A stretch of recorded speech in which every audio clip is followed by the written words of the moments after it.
What's up, everybody, and welcome back to another CUNYAC Winter Feature. With winter sports canceled due to the COVID-19 pandemic, we here at CUNYAC are spotlighting student athletes once a week during the winter semester, spotlighting their accomplishments, talking about their experience at the collegiate level, and what they've been up to over the past year in 2020. I'm your host, Eldridge Chavez. You can catch the CUNYAC Winter Feature every Friday here on our website, cunyathletics.com, as well on our YouTube channel, CUNY Athletics Conference, and on our social media feeds by searching CUNY Athletics. If you missed our last winter feature, please go give it a watch. I sat down with the Bearcat Kasper Gotchik, and where we talked about his first experience at the CUNYAC Championship for swimming, and what he's been up to stay in shape during the pandemic, and what his future goals would be in working in the sports industry. Finally, a big thank you to our sponsor for today's winter feature, HSS Hospital for Special Surgery, the official hospital for the CUNY Athletic Conference. Now with me today is a senior from Brooklyn College. She is the reigning CUNYAC Women's Basketball Player of the Year, a two-time CUNYAC championship, two-time CUNYAC champion, a two-time tournament MVP, D3 Hoops All-Atlantic second team. She also amassed 1,000 career points last season. She's majoring in business administration with a concentration in marketing. From Brooklyn, New York, please welcome the Brooklyn Bulldog, Chanel Jemmott. Chanel, thank you for being here. That's quite the resume there, quite the rap sheet. Congratulations. Thank you. Thank you. Again, thank you so much for being here. I really do appreciate it. Let's just get right into it. So I noticed that you're a transfer from Seton Hall. What made you decide to study at Brooklyn? The way I got to Brooklyn was actually like pretty interesting. After my first year at Seton Hall, I was like, there was like a lot of uncertainty on where I would go. Like I didn't have much offers or anything after that, and I just knew I knew where I wanted to be, which was back home and like back in Brooklyn, and I knew that I wanted to play for a program that I could impact and that wanted me to play for them. So I mean, Brooklyn College was recruiting me in high school. Oh, wow. And we just, we just like, I had like a bond with them already. So like when I was transferring, I had hit up the assistant coach, shout out Mia. I hit up Mia. I was like, I'm back in Brooklyn. Like, is there a spot for me? Like, is there any way like I could be on the team? Yeah. And from there, like I was in contact with Alex and Mia, and we like sort of sorted everything out. And then I was able to join the team and enroll in Brooklyn. Okay, awesome. Alex Lang, the head coach for the women's basketball team, has a pedigree along with his assistant coaches of recruiting great freshmen. You included Taylor George, who also graduated. What's their pitch to you? Like, what did they tell you exactly? Like, come play with us. I remember like when they were recruiting me in high school, we would go out to games because actually it was like me and my best friend that wanted to go, like we were being recruited by Brooklyn. Yeah. So we would go to like their games. We had went to, I think we went to their championship game in 2016 against, I think it was against Baruch. And we went there and like the atmosphere was crazy. We seen the gym, at West Quad. It's like a beautiful gym. So it's just a lot of different like aspects to Brooklyn that makes a person want to go there. It's like super diverse, and you just meet a lot of good people at Brooklyn. So I bet. Yeah. I haven't been to Brooklyn's campus yet. That's something I look forward to doing. Hopefully I'll get the opportunity sometime soon. But not last year, but the last basketball season, during the championship game, you had a lot of fans at your college. So I can only imagine what that atmosphere is like in your home gym. So you're majoring in business administration with a concentration in marketing. So what exactly you want to do in that field of work? Well, when I was deciding my major, I knew I wanted to be a business major for sure. Like I've always had a business mind, always been good with numbers. And then I also knew like at some point I want to be an entrepreneur. And I felt like marketing, knowing how to brand was like something that I needed to know in like in any aspect of business that I was going to do. So that I like did that just to like gain more knowledge about it. But after college, I want to get into a real estate attorney. I mean, like I want to be a real estate attorney and get into real estate. So I've been taking like a lot of classes. I'm minoring in business law. So like law school is probably going to be the next step after college. Yeah. Awesome, man. That's awesome. I'm glad to hear that. Yeah, and no doubt, entrepreneurship, that's something.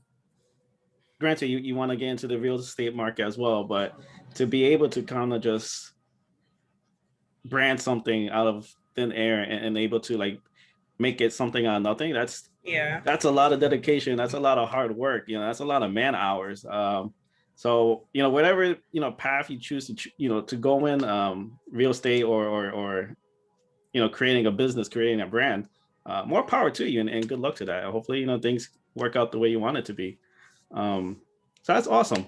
So let's transition a little bit. Let's get into the CUNYAC part of this conversation. One thing I failed to acknowledge during the introduction, I've been remiss to say, is that you're obviously at sound to the athlete, but you're a multi-sport athlete. You play both softball and basketball for the Bulldogs. What age did you exactly start getting into sports?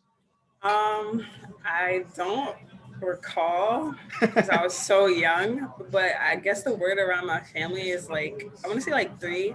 Like it's probably Wow. when like I picked the ball up first. But playing like organized basketball and like just organized sports, I was like my mom put me in everything. So like it was like each summer I was doing a different sport almost. But I want to say like I started like organized basketball probably like around the age of 6, 7. Okay, awesome, and that's great. I love to hear that. I love to hear that parents getting their kids involved. That's something. I was fortunate enough. My parents put me into little league, and I think that's a great way to branch out and have your kids get more comfortable, be able to like Yeah, be more sociable, and playing organized sports definitely gives the kids a leg up when it comes to future aspirations. So that's yeah, for awesome. sure. I'm glad to hear that. So in your first year as a Bulldog, I mean, you're a part of history. You mentioned that a little while ago you want to be an impact player. Mhm. So you ended a 30-year drought, winning the CUNYAC title for Brooklyn College. What was that experience like with winning the program's first title in since the 80s, basically? That year was like a super fun year. It felt like that year. It felt like almost everything like fell into place because Yeah. it was like I was like a random add to the roster because I was like last minute, and then we get there and we like I met Taylor, and then almost hearing like Taylor's story coming to the school was like kind of similar to me. Like we were both last minute pickups, but Mhm. both like big parts of the team that were needed. So it was like everything just fell into place that year. And honestly, I didn't even know about the drought until like the ending of the season, Yeah. when it's like people were saying like talking about that buzz or whatever. But like during the season, we were just having a lot of fun. Awesome. Yeah. And you were named MVP for the tournament.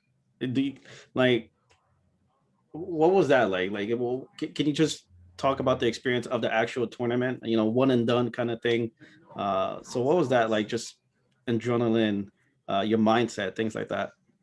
The tournament was like a crazy atmosphere because it was like the I think we got to buy the first game, but we played Hunter in the semis, and then we played CSI. Yeah. So like our hardest game, not hardest, but like our most challenging game and our most challenging opponent was always Hunter. So like having them in the semifinals was almost like our championship game. So it's just always super intense against Hunter, like real trippy, just like players getting under each other's skin. Like it's just always been like that. But playing at City College, yeah, we played at City College. It Yeah. was like City College. Mhm. it was super fun, super intense, and just like a crazy atmosphere altogether. But it was a fun run. And then being able to play against CSI in the Championship. yeah, the championship game, like you play against these teams that would have been our third time playing against Hunter, third time playing against CSI. It's like they know all of our plays, we know all Exactly. of their Yep. plays. Like it's really just a matter of who's gonna outwork who. So Exactly. that's what it came down to. All right. Awesome. And so basically, you're talking about execution. Who's going to execute Right. the most, the best? So what's Coach's Lane like? Basically, coaching philosophy to be able to adapt to a team that you've seen 3 times already. Do you remember anything specifically that he did that was maybe different that caught CSI off guard? Yeah. He likes to, not to like give out his secret ingredient or whatever, but he likes to like he'll add a new defense in or something like towards the end of the season. So it's like we'll throughout the season we'll play zone or man or whatever, and then when we face that team second time, there's a new defense in, and like just to like shake them up a little bit. We'll add a couple new plays, but he's really keen on just staying to our game, knowing what we want to do, and executing and perfecting our game. Yeah. All right, awesome. So thank you for that, Alex. Don't get mad at her. If anything, you have my email. We spoke already. I'm sure I'm gonna hear from him. I'm sure I'm gonna hear from him. So last season, you guys won your second title in 3 years. Again, you were named tournament MVP. Can you compare the two championships? Like having the pressure of now, I mean, you didn't know about the 30-year drought until afterwards. So I guess we kind of scratched that. But last year you guys were looked at as the favorites. Can you compare the two different title runs? Like, yeah, the first one, 2018, like I said, it was like natural, like the way like our team chemistry, natural.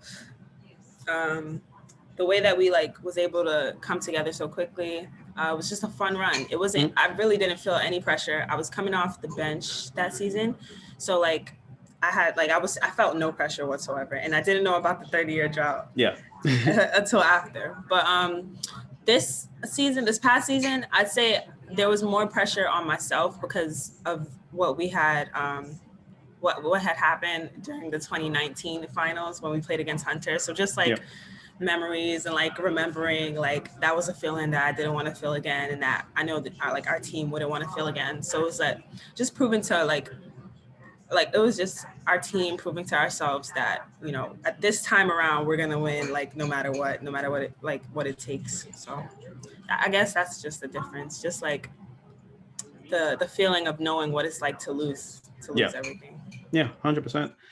So in your introduction, I mentioned that how you surpassed 1,000 points, something that not many people had the chance to do. So let's talk about that. It was January 15th of last season. You scored 20 points, 10 rebounds, a double-double, a win against Baruch on top of that. How special is it to be able to be one of the elite members, to be a part of 1K Club? It's a good feeling, especially to be a part of the company that I'm a part of with that. And it was even better to like have that accomplishment and then have Taylor do it a couple games later in the same season. That's right. Yeah, that's right. Yeah, so it was really cool. The game itself I'm glad that I was able to do it at home, so like all the fans could see and all of that. And like I'm pretty sure like I had to score 20 points, and I like scored 20 like on the dot. Oh, really? Yeah, like it was really like that was crazy, but it was a fun experience for real. Okay, and what were your emotions like? Leading up to that, like was that a goal that you originally had in mind to reach, or it's just something that kind of happened throughout your career? I mean, it was always something in the back of my head. I always say have goals and stuff, but I try not to get like too caught up in it because, I just want to get like my main focus is just winning and being able to go to the NCAA tournament. So all the accomplishments that come with it is great, but like I don't keep that in the forefront of my mind. But it was a great thing to like happen and just experience. So I'm grateful for that. Awesome. So obviously, again, like you're a talented athlete. There's any thoughts about you playing professionally? Yeah, that's always been a dream of mine ever since I was young, is to ultimately get to that goal and that level. So after college, I'm definitely going to try to pursue a professional career, and hopefully have a successful one at that. Okay, awesome. Any team in mind, or would it be like, will you plan to play here or overseas or wherever your career takes you? Yeah, it's really wherever my career takes me. I mean, obviously, if I'm able to get to the WNBA, I'm not going to turn that down. Yeah, a lot of people have been asking me like where I would want to go, like in terms of the country and destination and all that, but I don't really know. I know I like Ireland. I don't know. It's really random. I like Ireland. I like the Netherlands. Maybe one of those. Australia. I hear Australia is cool. Like, I don't know. All right. Have there been any wind? Like, has anyone reached out yet? How's that process like? No, it's kind of like a sticky situation because I'm still technically like an NCAA student athlete. Yeah. So it's like still kind of a sticky situation, but I get to see like my friends who are, if they're my age and they graduated this past year, Mhm. and so they're trying to do the same thing and pursue the same thing. So I get to see what that process is like up close and personal because all my friends are trying to do it too. Yeah. So yeah. Okay. Well, good luck. I mean, I hope that'd be awesome. I definitely, feel that you have the talent. I think it speaks for itself. I think the resume speaks for itself. And any professional sport team that reaches out to you, that's on them, man. That's awesome. And I really do hope that happens for you. Thank you. So let's transition a little bit here and let's, get into a little more serious matter. 2020, unprecedented year Crazy. for all of us, Crazy year. from COVID pandemic to the racial injustices. Uh, how has that year impacted you personally? And is there anything that you did, specifically that to be part of the solution? 2020 was a crazy year through and through. In the beginning of it all, like my family was going through a tough time because we had lost my grandmother. So that was Oh, I'm like one sorry to hear thing. that. Yeah, thank you. That was like one thing, and then I started I was working throughout the whole pandemic, so that was like also another like hard task trying to like keep my family safe, but also like working and stuff like that. And then around the time of June when like protesting and all those things started to like really come to the forefront. I just remember like feeling like very overwhelmed and like inundated with all the tragic events that was happening and Yeah. like going on Instagram and seeing it on like every post was about the same thing. So it was like very overwhelming, but I knew that like I was going to be affected as an African American woman. Like I am affected by things that happen socially and racially in America. And so I knew that I wanted to be a part of some type of change.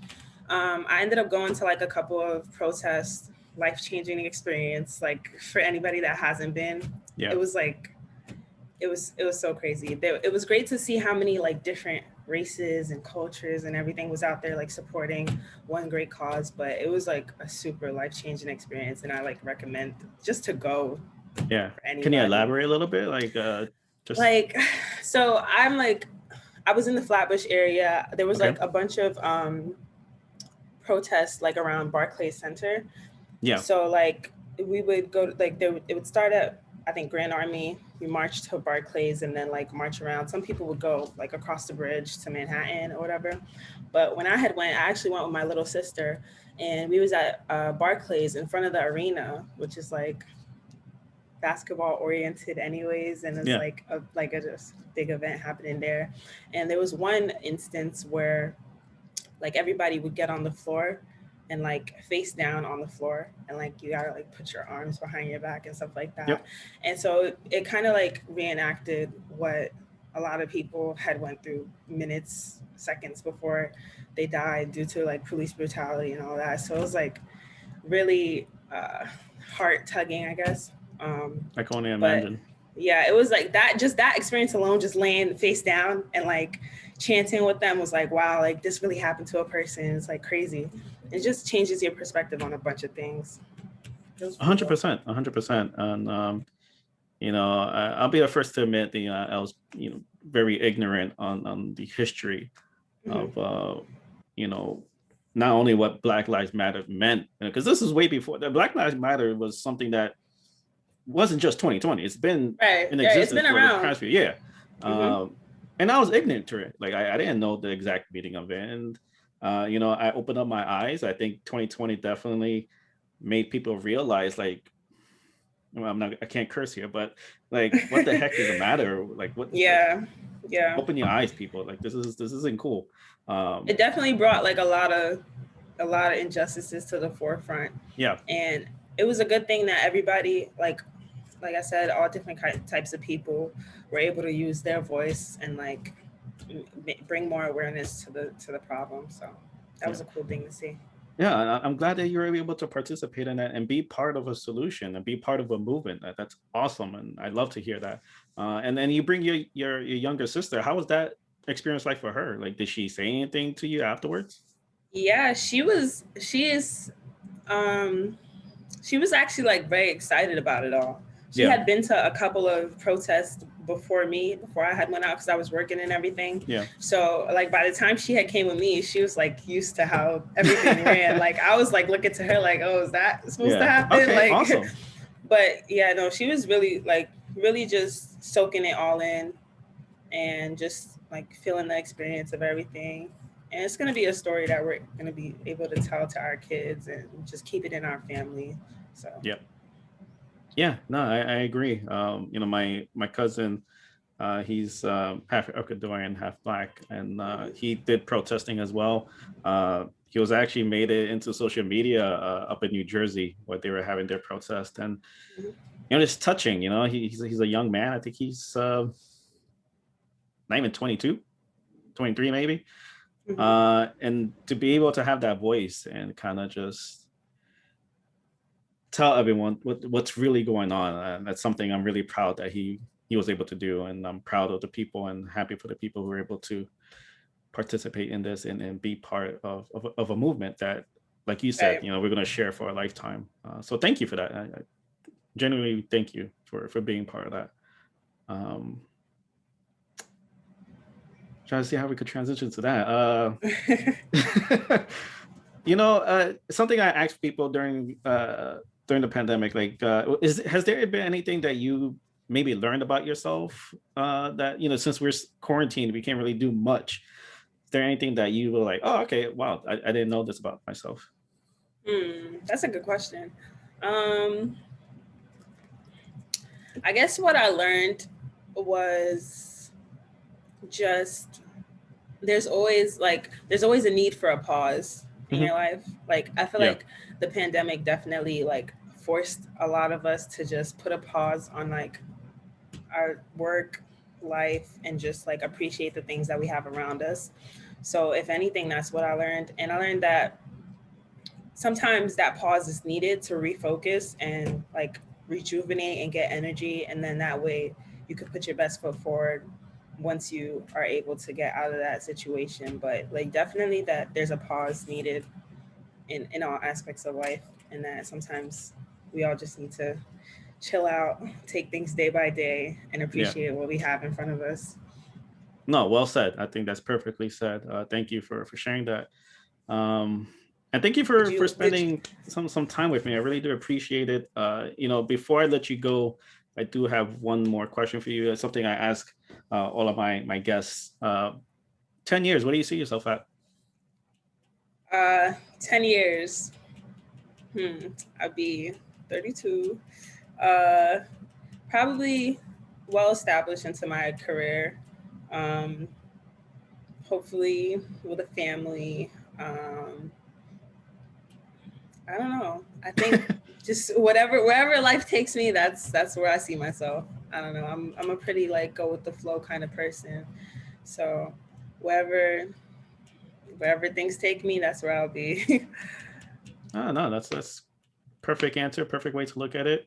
What did you learn from the pandemic? I'm curious. Me? Yeah. Definitely not something as serious as yours. I mean, my story's a little different. You know, my brother passed away from COVID, so that was wow. definitely. Sorry to hear that. Thank you. That was definitely an.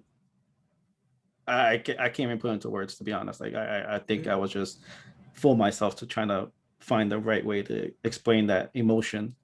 But I think you said it best, to take a pause, take a step back, and to really reevaluate, you know, what we have in front of us. Right. For me, I try to distract myself from cooking. Something that I wasn't really good at before. But definitely in the past year, I definitely got into cooking, learning different cuisines, getting out my comfort zone, you know, taking cooking books, recipes, and really just expanding my palate, I guess. It's definitely helped me. And I think one last thing, and I guess on a more serious note, just I guess knowing when you need help. You know, again, my brother definitely left a huge hole in me, and I just to this day I still don't know how to kind of like not necessarily move on for it, but Mhm. just accept it almost. Yeah, Like I accept still it. don't accept it. Like I still think it's some joke. I still think that he's off somewhere with the biggest like heist that he ever did, and he No, I pulled one definitely over us. sympathize with that. That's Yeah, like sometimes that's like how I feel about my grandmother. But it's like just something that it's never that feeling is never gonna go away though. You just yeah, gotta be able to like start coping with it yeah. It's gonna be and hard. find a I way to mean, cope with it. his 1 year anniversary is coming up. It's on April 5th. So we're right around the corner. Um, and you kind of hit a little tough I'm spot there. So sorry. I didn't no, it's okay. It's okay. I'm sorry. No, it's fine. But definitely, I think you said it best. Just kind of take a step back and just reevaluate stuff. And I think hearing that from you is something that I'm probably gonna take with me as well. They just take a pause, reevaluate, and definitely learning when to ask for help. I know that's something I've been working on. Um, Definitely learning to ask for help when needed. Um, but Chanel, thank you so much. Again, I really do appreciate you sitting here with me. Do you have any closing remarks to end our conversation with? No, I just want to thank you for the opportunity. I feel like this was a really, really good conversation. We both got a little bit out of it. So I just want to thank you for that. Thank you for No, having thank me. you. I really do appreciate it. Again, thank you, Chanel, for joining me today. Thank you for all continuing our winter features. I really do appreciate it. I've been having such a great time knowing these student athletes on a more personal level. Just a reminder, the winter feature airs every Friday on our website, cunyathletics.com, and just by searching in all our social media feeds by searching CUNY Athletics. For Chanel Jemmott, I'm Eldris Chavez. Until next time, cheers.